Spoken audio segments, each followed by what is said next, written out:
I am the Tofu Golem. Please enjoy the video. You start by confirming what controller protocol you have.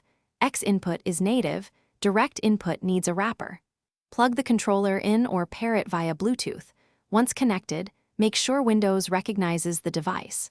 Install Steam Input or DS for Windows if your controller isn't X input compatible, because this maps inputs to what Honor expects.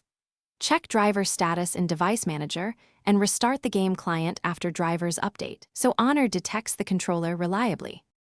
Once done with drivers, open Steam Input or your mapping tool and create a game-specific profile for Honor. Map left stick to movement, right stick to camera, face buttons to primary abilities, and triggers to aiming or skills. This ensures predictable gameplay. Adjust dead zones and stick sensitivity so small stick drift won't move your camera.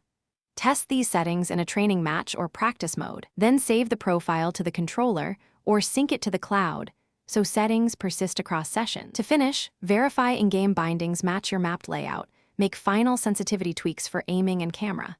If inputs behave unexpectedly, disable overlays and background utilities because they can intercept gamepad inputs. If a button still conflicts, rebind it in Honor and retest. As a last troubleshooting step, switch to wired mode, try a different USB port, or reinstall controller drivers. These fixes solve most detection or lag problems, and then you'll be ready to play. Thanks for watching. Consider subscribing if we helped you today.